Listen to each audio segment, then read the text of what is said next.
ខ្យល់រំភើយដើមឈើយល់រេនឹកពុកម្លេះទេមិនដែលភ្លេចឡើយរូបថតមួយផ្ទាំងចិញ្ចាំងផ្ទះអើយទឹកភ្នែកហូរហើយព្រោះនឹកពុកពេថ្ងៃពុកឃ្លាតទៅគ្មានពាក្យឃ្លាគ្នាបន្សល់ទុកត្រឹមអនុស្សាវរីយ៍ស្នាមញញឹមពុកនឹងដៃធ្លាប់កាន់នៅចាំមិនភ្លេចក្នុងចិត្តកូនឡើយបើអាចសុំពរត្រឹមមួយបំណងចង់ជួបពុកម្ដងពេលកូនលងលងដើម្បីប្រាប់ពីកដែលមានក្នុងទ្រូងបើអាចសុំពរត្រឹមមួយបំណង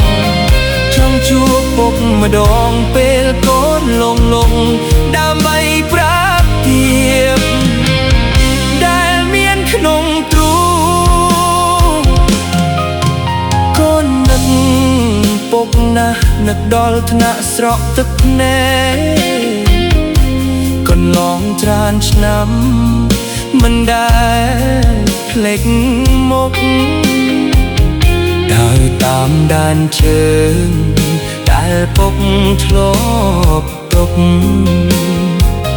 រស់ដោយក្តីសុខតាមពាក្យទូមានកូននឹកពុកណាស់លេងឮសំឡេងក្នុងផ្ទះចំបែងស្ងាត់ច្រងំខ្លាំងបើពុកស្ដាប់ឮពីឋានសួគ៌សូមដឹងថាកូនស្រឡាញ់ពុកជានិច្ច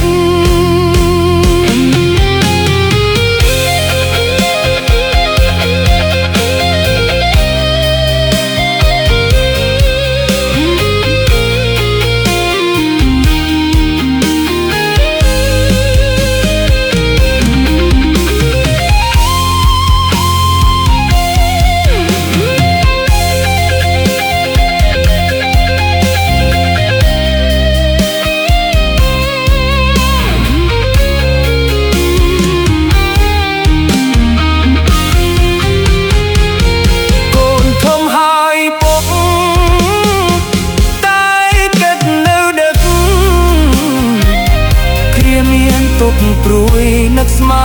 ពុកអាយគ្រប់ជុំហ៊ានរស់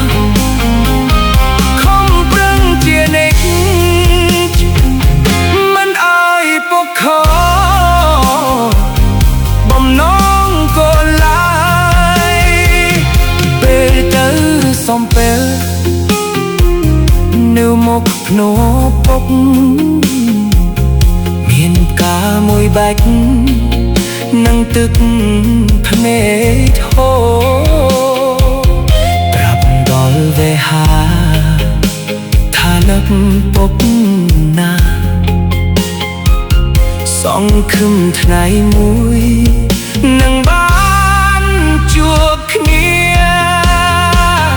យប់ស្ងាត់មេឃពោះកូនសំលឹងកាយនឹកពុកនៅឆ្ងាយញញឹមលើមលេទោះបីរូបកាយឃ្លាតគ្នាឆ្ងាយខ្នែងតែសេចក្តីស្រឡាញ់មិនរលាយឡើយកូននឹកពុកណាស់នឹកគ្រប់វិនាទីឈ្មោះលោកពុកអើយក្នុងចិត្តជាមិត្តទោះពុកលែងនៅតែស្រឡាញ់មានរហូតថ្ងៃចុងក្រោយពុក